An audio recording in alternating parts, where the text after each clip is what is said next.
बहुत सारे बीटीएस के जो हेटर्स हैं उनको लगता था कि अगर बीटीएस मेंबर्स अपनी कंपलसरी 18 मंथ्स की मिलिट्री सर्विस के लिए चले जाएंगे तो बीटीएस की जो पॉपुलैरिटी है या फिर हम कह सकते हैं कि जो नेम और फेम है वो बहुत ज़्यादा कम हो जाएगा और बीटीएस के जो फैंस हैं यानी कि आर्मीज हैं उनके बीच अब वो क्रेज दोबारा से देखने को नहीं मिलेगा।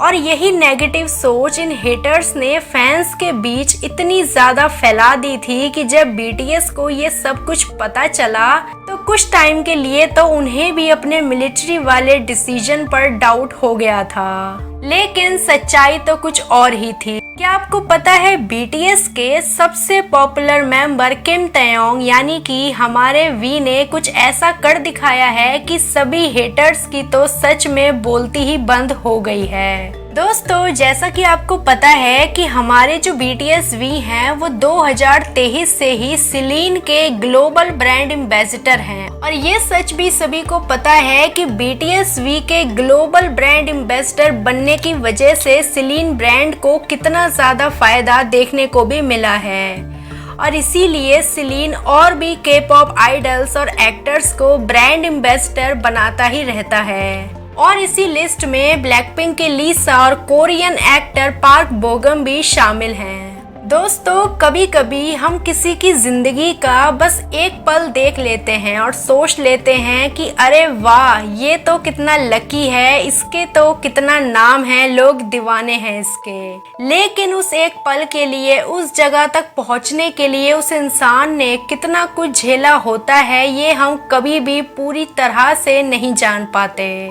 बीटीएस के वी हाल ही में अपनी मिलिट्री सर्विस को कंप्लीट करने के बाद पहली बार पेरिस में सिलीन के फैंसी और लग्जरी पार्टी में नजर आए। बीटीएस वी अपने लुक में एकदम कॉन्फिडेंट, ग्रेसफुल और अट्रैक्टिव लग रहे थे। खासकर अपनी ब्लैक लेदर जैकेट और ब्लू डेनिम में तो उन्होंने सभी फैशन आइकन्स को पीछे छोड़ दिया था। लेकिन उनके इस कॉन्फिडेंस और ग्लो अप के पीछे एक ऐसी कहानी है जो बस उन्हीं लोगों को समझ में आ सकती है जो लोग खुद भी अंधेरों से गुजरे होंगे। अगर रीसेंट रिपोर्ट्स और मीडिया की देखी जाए तो बीटीएस वी इस वक्त सबसे ज्यादा रिचेस्ट के पॉप आइडल की लिस्ट में शामिल हो चुके हैं, जिनकी ब्रांड वैल्यू एक अलग ही लेवल पर है। लेकिन जिसे दुनिया आज रिच, सक्सेसफुल, पॉपुलर और ग्लोबल फैशन आइकन बोलती है, उसने आखिर इतना सब कुछ कैसे पा लिया। ना जाने कितनी रात तक उसने स्टेज पर डांस प्रैक्टिस की थी, ना जाने कितनी बार अपनी स्माइल के पीछे दर्द छुपाया था, ना जाने कितनी बार वो अकेले अपने पेन को लिए रोता रहा और सालों तक मेहनत भी करता रहा। तो देखा जाए तो आज हमारे बीटीएस वी पेरिस में सिर्फ पार्टी ही नहीं कर रहे थे, बल्कि वो अपने पास्ट के पेन को सेलिब्रेट भी कर रहे थे।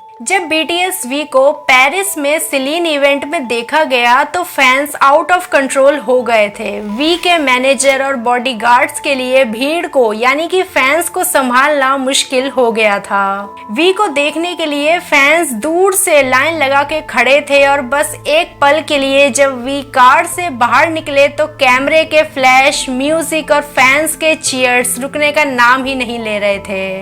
इतना स्टारडम, इतना फेम। दोस्तों, यकीन ही नहीं होता कि एक टाइम पर हमारे वी बस एक फार्मर बनना चाहते थे। दोस्तों, वी को तो ये भी नहीं पता था कि किस्मत उन्हें दुनिया का सबसे हैंडसम मैन और सबसे बड़ा के पॉप आइडल के सिंहासन पर बिठाना चाहती है। बीटीएस वी के लिए तो लोग दीवाने हैं, सोशल मीडिया की हेडलाइंस हैं, न्यू ट्रेंड है, फैशन की दुनिया के किंग बन चुके हैं। और ये जवाब है उन सभी नेगेटिव लोगों और हेटर्स के लिए कि मिलिट्री ज्वाइन करने से बीटीएस वी के फैंस उन्हें कभी नहीं भूलेंगे। शायद आप लोगों ने भी कभी न कभी तो ये सोचा ही होगा कि एक वक्त तो आपके जीवन में जरूर आएगा जब हम भी अपने पेन को अपनी सक्सेस में ट्रांसफॉर्म कर देंगे और उसको बीटीएस वी की तरह ही सच में सेलिब्रेट भी करेंगे। कि बस एक वक्त तो ऐसा जरूर होगा जब आपकी लाइफ में भी सुकून होगा।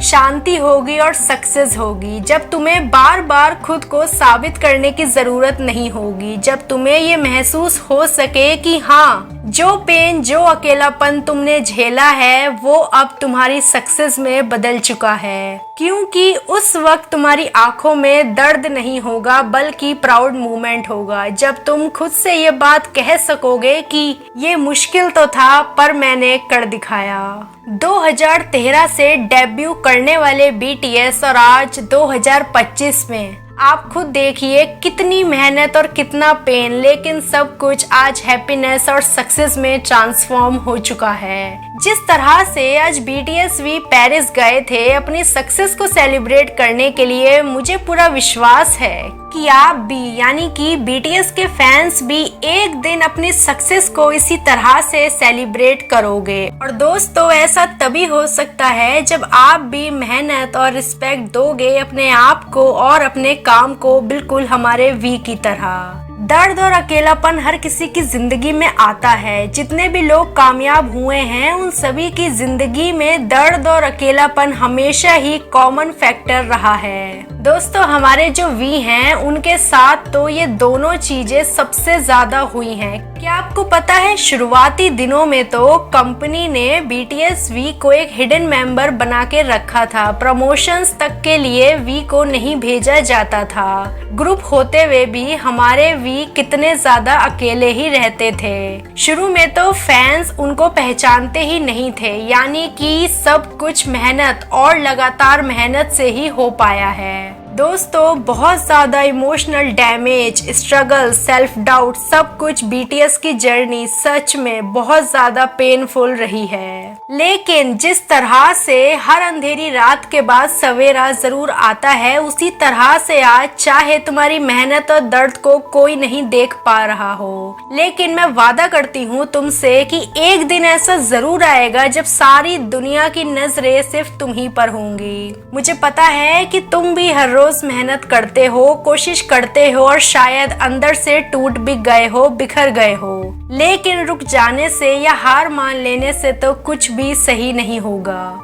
जिस तरह से आज BTS वी के पेरिस मूवमेंट आया है, उसी तरह से तुम्हारा भी पेरिस मूवमेंट जरूर आएगा, क्योंकि तुमने भी मेहनत और ईमानदारी से आगे बढ़ने का फैसला किया है। तुम सिर्फ एक इंसान नहीं हो, तुम एक कहानी हो जो दुनिया ने अभी पढ़ी ही नहीं है। अगर BTS कर सकते हैं तो BTS का हर एक फैन भी जरूर कर सकता है।